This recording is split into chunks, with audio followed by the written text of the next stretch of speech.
Bismillahirrahmanirrahim. Alhamdulillahirabbil alamin wa bihi nasta'inu ala umuri dunya waddin. Wassalatu wassalamu ala asyrafil anbiya'i wal mursalin. Sayyidina wa maulana Muhammad wa ala alihi wa sahbihi ajma'in. Amma ba'd. Alhamdulillah. Kembali dikumpulkan oleh Allah Subhanahu wa taala dalam majlis yang insyaallah semakin mendekatkan kita dengan Nabi sallallahu alaihi wasallam. Mudah-mudahan bukan hanya dekat di dunia, mudah-mudahan nanti dekat di akhirat. Amin ya rabbal alamin. Ikhwani rahimakumullah. Telah kita ketahui bersama bahwa perantara yang paling agung bagi manusia untuk menggapai derajat keridhaan di sisi Allah Subhanahu wa taala yaitu dengan memperluas pengetahuan ilmu agama. Tentunya setelah mengetahui ilmu-ilmu yang wajib bagi dia. Kemudian dia melanjutkan dengan memperluas ilmu atau pengetahuan agamanya untuk kemudian diamalkan dan diniatkan dengan niat yang baik, kemudian diajarkan kepada orang-orang yang ada di sekitarnya, baik keluarga ataupun manusia yang ada di sekitarnya. Kemudian dijelaskan bahwa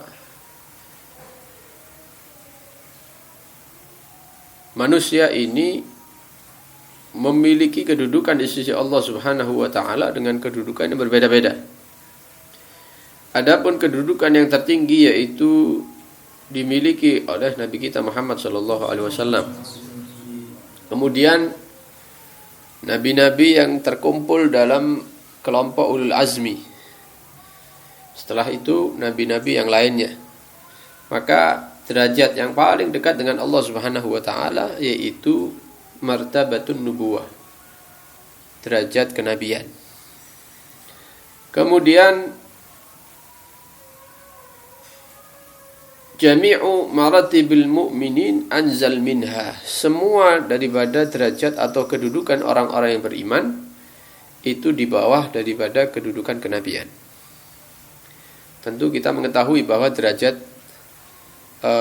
setelah kenabian diduduki oleh para sahabat Nabi sallallahu alaihi wasallam dan pemimpin mereka yaitu al-khulafaur rasyidun.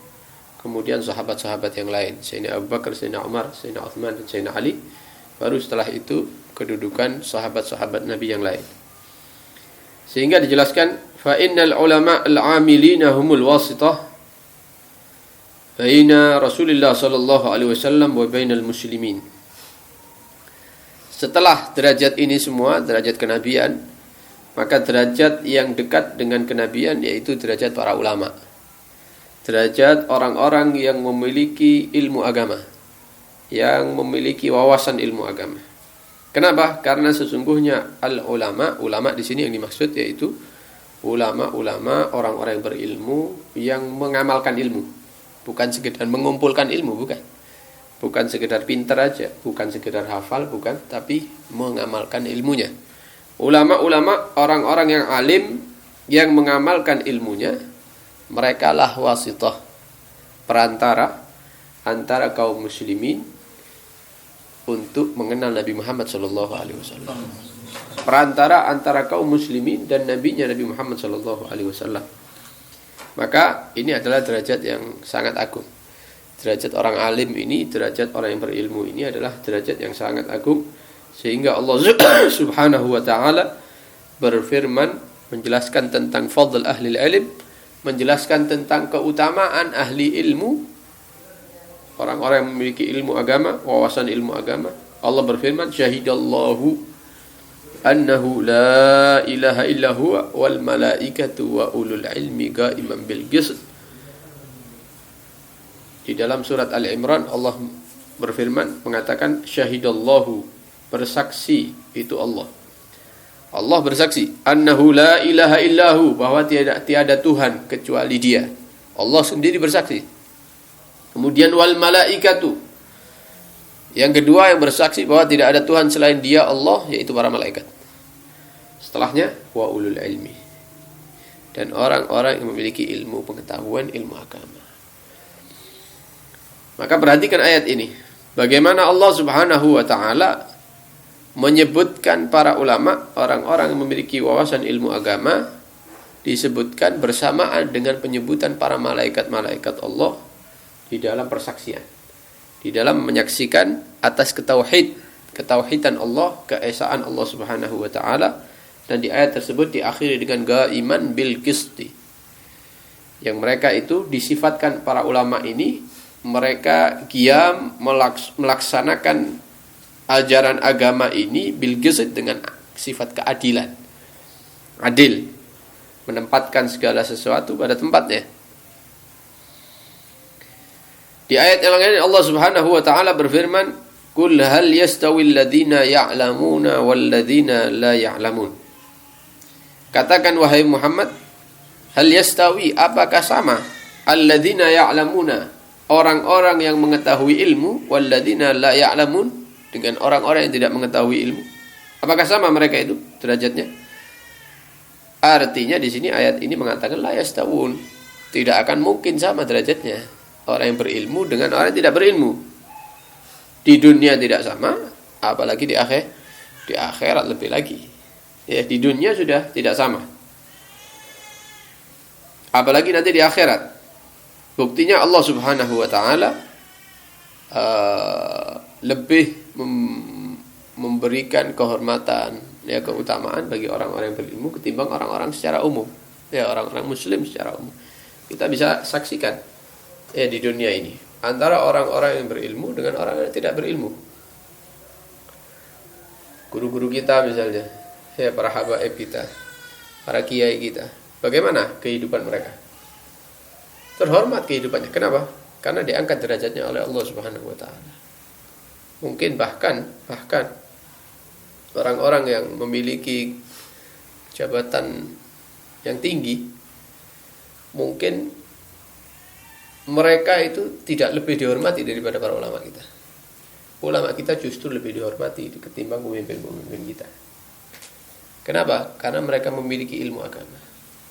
Ya, berapa banyak pecinta-pecinta para ulama, apalagi ketika mereka wafat, hari kematiannya mereka, kita bisa menyaksikan berapa banyak manusia yang berkumpul. Kenapa? Karena mereka menghormati beliau-beliau, ya, mengemban ilmu dari Allah Subhanahu wa taala. Ini di atas dunia.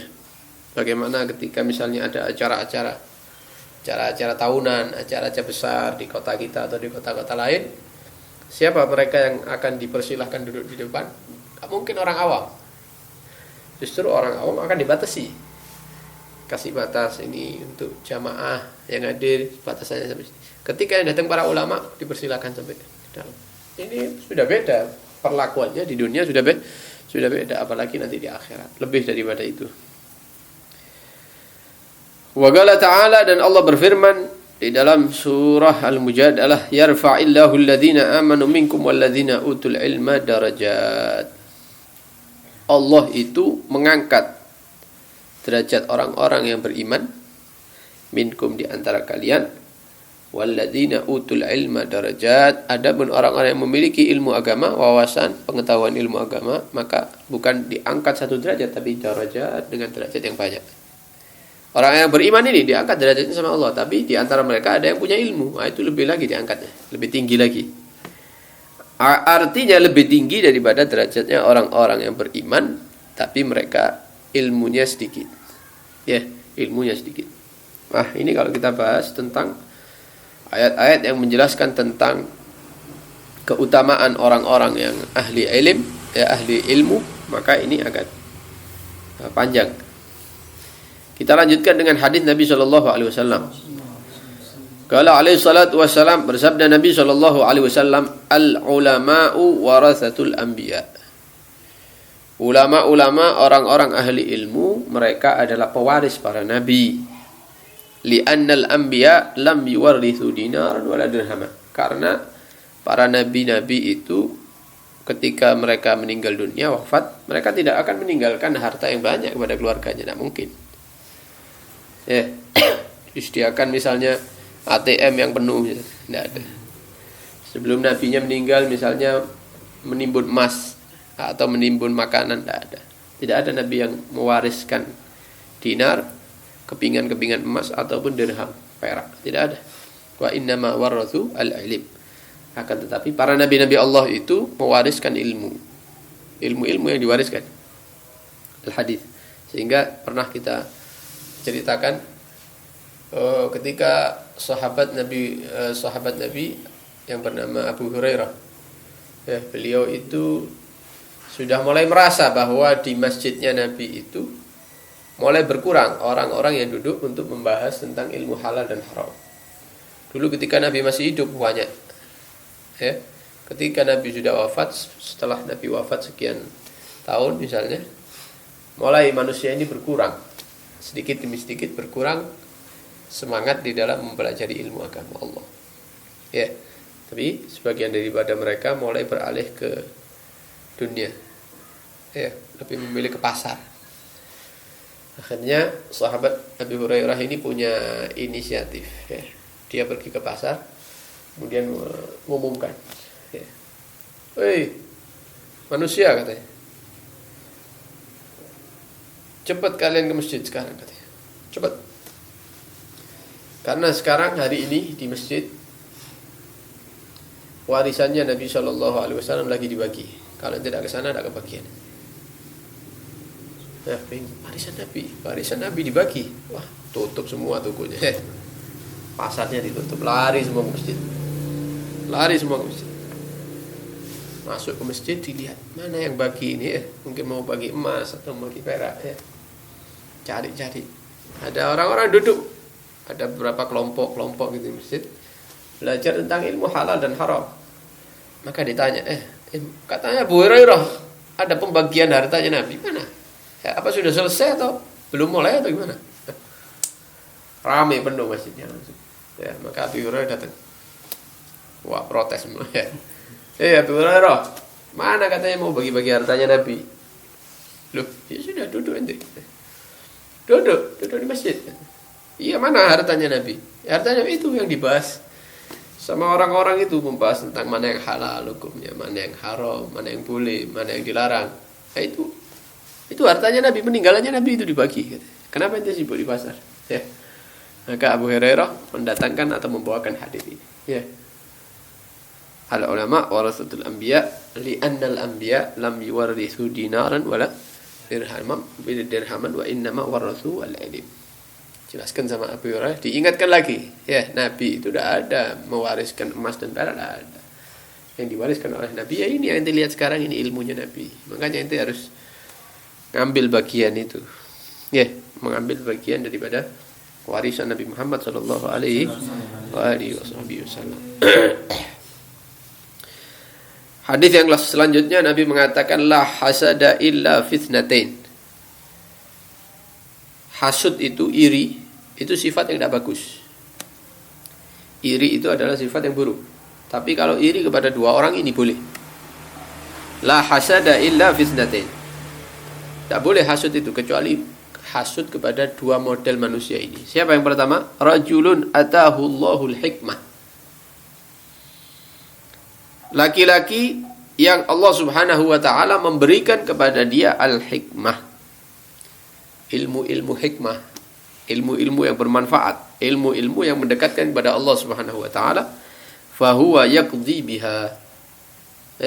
Dia melaksanakan ilmunya, wa yu'allimuha, kemudian sibuk mengajarkannya. Kumpul, ya, pagi kumpul ngajar. Nanti agak sore kumpul lagi ngajar lagi. Nanti malam datang lagi orang ngajar lagi, sibuk dia mengamalkan ilmu, mengajarkan ilmu. Ana al-laili wan nahar, baik di waktu malam maupun di waktu sepanjang hari. Nah, kalau iri sama orang seperti ini boleh. Artinya berlomba-lomba. Tidak mau nyaingi dia. Saingan bukan berarti jangan ada pengajiannya dia, haram itu bukan. Tapi itu menimba ilmu, kemudian itu juga meniru amalnya dia. Berlomba-lomba dalam kebaikan. Ya. Nah, yang pertama ini boleh inti hasud kepada dia. Artinya berlomba-lomba. Warajulun atahu Allahu malan, atau yang kedua, laki-laki yang diberikan kepada dia mal, harta yang banyak, fa huwa yunfiku minhu ana al-laili wa ana an-nahar. Tapi ketika harta itu datang bukan dikesak sama dia. Bukan setor tunai. Ya. Bukan dimasuk ke bank, bukan.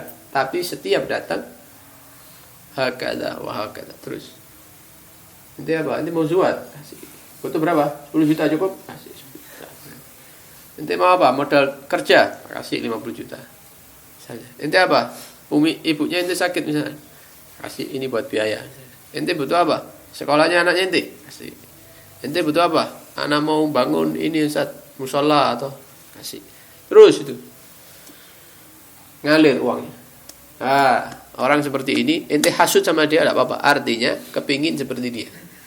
Berharap seperti ini. Fastabiqul khairat. Ya, berlomba-lomba dalam kebaikan. Nah, bukan berlomba-lomba ngumpulkan harta, bukan. Nah, kira Rijal itu. Kapan Anda bisa kaya kayak dia? Nah, bukan itu. Nah, ini tidak perlu dihasuti itu ya. Justru nanti orang-orang yang hartanya banyak itu yang paling akhir masuk surganya. Karena hisabnya tidak selesai. Yang halal dihisab, ya, hisab itu tidak gampang. Ya, menakutkan. Yang haram disiksa. Karena itu aghnia itu orang-orang kaya nanti yang paling terakhir masuk surga.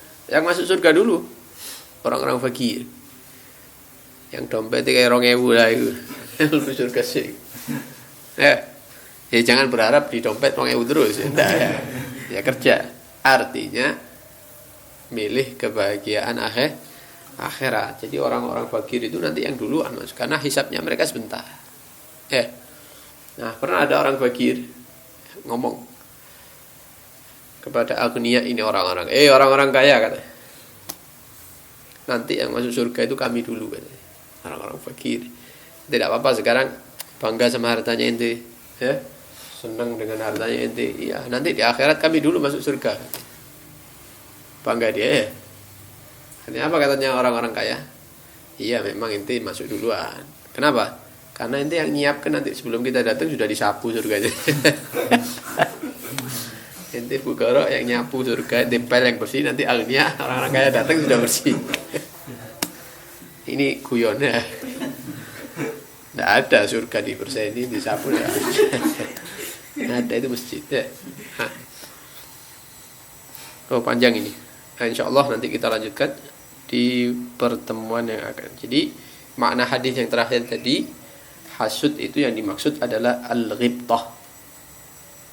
Jadi ada dua istilah, ada hasud, hasad, ada al-ghibtah. Kalau hasud itu sesuatu yang mazmumah, yang dicela oleh agama, tidak boleh hasud. Hasud. Adapun ghibtah hampir mirip dengan hasud, tapi ghibtah itu mahmudah, dipuji. Artinya iri dengan kebaikan. Bukan berdoa supaya dia tidak bisa melakukan kebaikan, bukan. Mandar setruk itu sendal. Artinya anak berharap bisa melakukan kebaikan seperti dia. Berlomba-lomba dalam kebaikan itu diistilahkan al-ghibtah. Nah, ini mahmud ya, terpuji di dalam umuril akhirah, perkara-perkara yang mendatangkan kebaikan akhirat. Nah, mudah-mudahan Allah Subhanahu wa taala mengarahkan kita selalu memberikan petunjuk kepada kita semua di jalannya para ulama. Ya, mudah-mudahan kita selalu dekat para ulama ya di dunia wabil akhirah. Mudah-mudahan katut dengan derajatnya para ulama fid dunya wal akhirah. Mudah-mudahan anak-anak kita ya tidak seperti kita.